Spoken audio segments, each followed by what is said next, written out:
G'day folks. Today we're having a look at another of Matchbox's orange range of kits, the Ju.87 Stuka, kit PK111 of 1974. Now the Matchbox Stuka has a particularly strong and happy memory for me.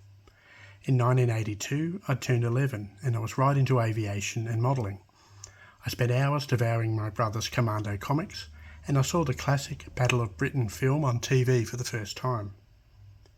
Growing up in Melbourne, Australia, an important social event was the Melbourne Cup horse race. It was nicknamed the race that stopped a nation, and the day was a public holiday. In our family, Dad used to put a minimum bet on for each one of us kids. I think it was 50 cents. I chose a horse named what I thought was Gunner's Lane.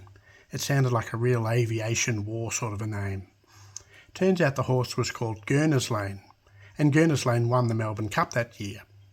That won me about $6, an unfathomably large amount of money as an 11-year-old in 1982. So there was only one thing to do. I went straight to the news agency to see what model kits were available. With untold wealth, I could afford an orange range kit, and with Battle of Britain in my mind, the Stuka was the obvious choice. I built the model, spent plenty of time flying it around the house doing my best dive siren impression, and it ended up in the Sealing Air Force. So let's have a look. So looking at the box, we start with Roy Huxley's completely unsanitised original artwork. Then you can only fit 3 of them on this one. These are 3 of the other orange range of kits, the Swordfish, the HS125 and the Messerschmitt 410. The end of the box, usual information in different languages on this side, with the assembled kit decaled but not painted shown. And the other end. Then we get the 2 colour schemes that could be made. You can see there the different shaped rudders, and that mottled one would take a fair bit of effort with a paintbrush for those of us who didn't come into using airbrushes for a long time. And then of course this is what you want to see. This is what I always liked seeing on the ones with the windows. A bit of a glimpse of what we have ahead. So let's open her up and see what we've got.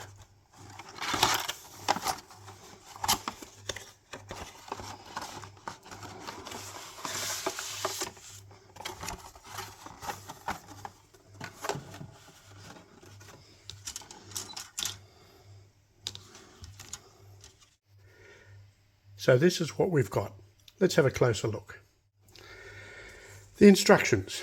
Orange range kit, orange paper, with the picture and the prototypical information on the front. Then we have a 9-step instruction with the key. Step 1, the crew go on their seats. Step 2, the seated crew are put into the fuselage and the fuselage halves are joined. Step 3, propeller assembly, so it'll spin. Step 4, canopies, prop, exhaust stubs.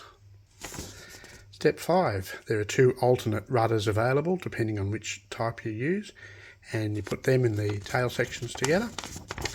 Step 6, wheel and spats with the wing section. And here, this is where you drill the gull wing section for the ordnance cannons.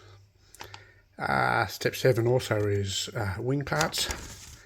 Step 8 is for one version, the one with the bombs, so that's all the fun underside stuff that goes on.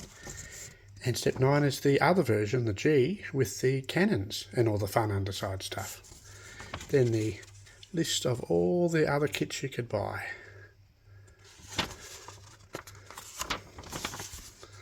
List of paints in different languages, and on the back, as usual, paint chart for the different parts, prototypical information in different languages, and these are the other ones in that range, and the stand. The decals, 2 German examples, And of course, as you can see here, there are some elements that would be removed from later decal options. Transparencies. Of course, we've got the Matchbox stand. This one looks like it's missing its little pivoty thing. And we have the cockpit canopies. Chunky, but certainly usable. The first sprue.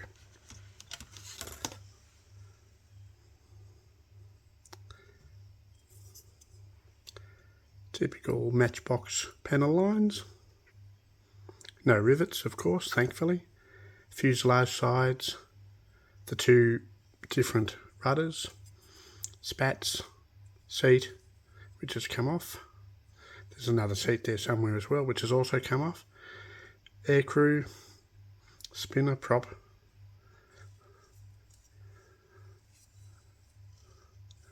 And 1974 moulding.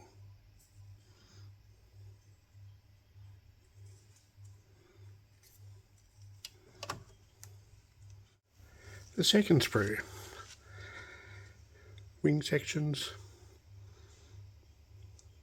flaps, tailplane, elevators, with the expected level of Matchbox detail. Third sprue. Lots of weapons, wheels, gun pods, exhaust stubs, undercarriage.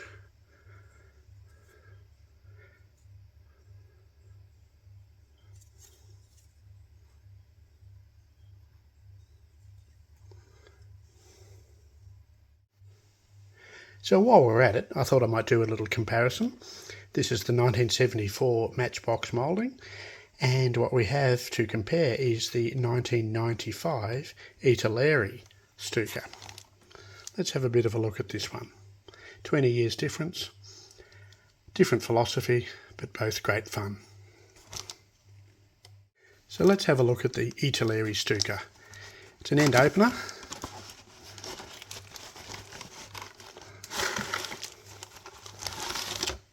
As you'd expect for a 90s model, there's a lot more stuff inside.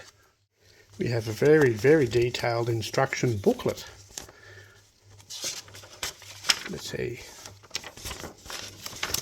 Well, a lot more steps than the Matchbox one, as you would expect.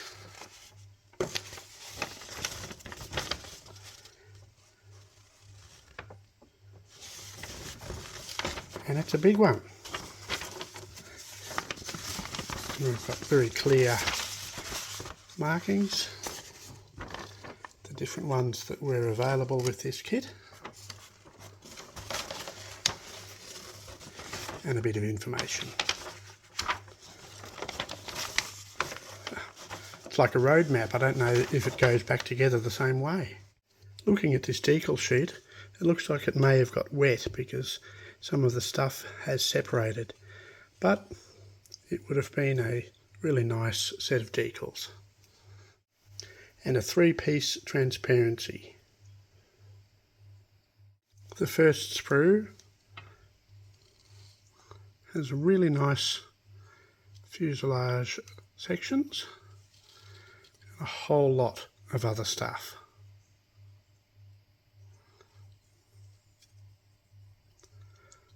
A lot of detail.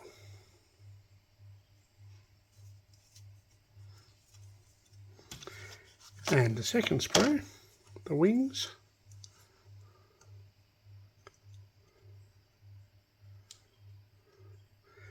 One piece underside.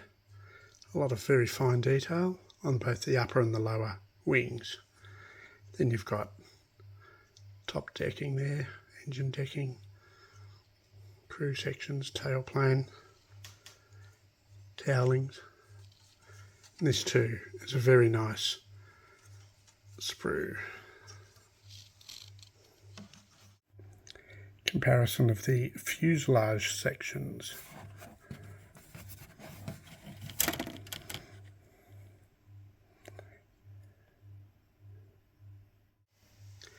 Thank you for joining me for this one. It's been a good little trip down memory lane. I'd like to credit scalemates.com and matchboxkits.org for a lot of information about these fine kits. So you're always welcome to let me know what you think, what you'd like to see, and we'll see what we can do. Cheers.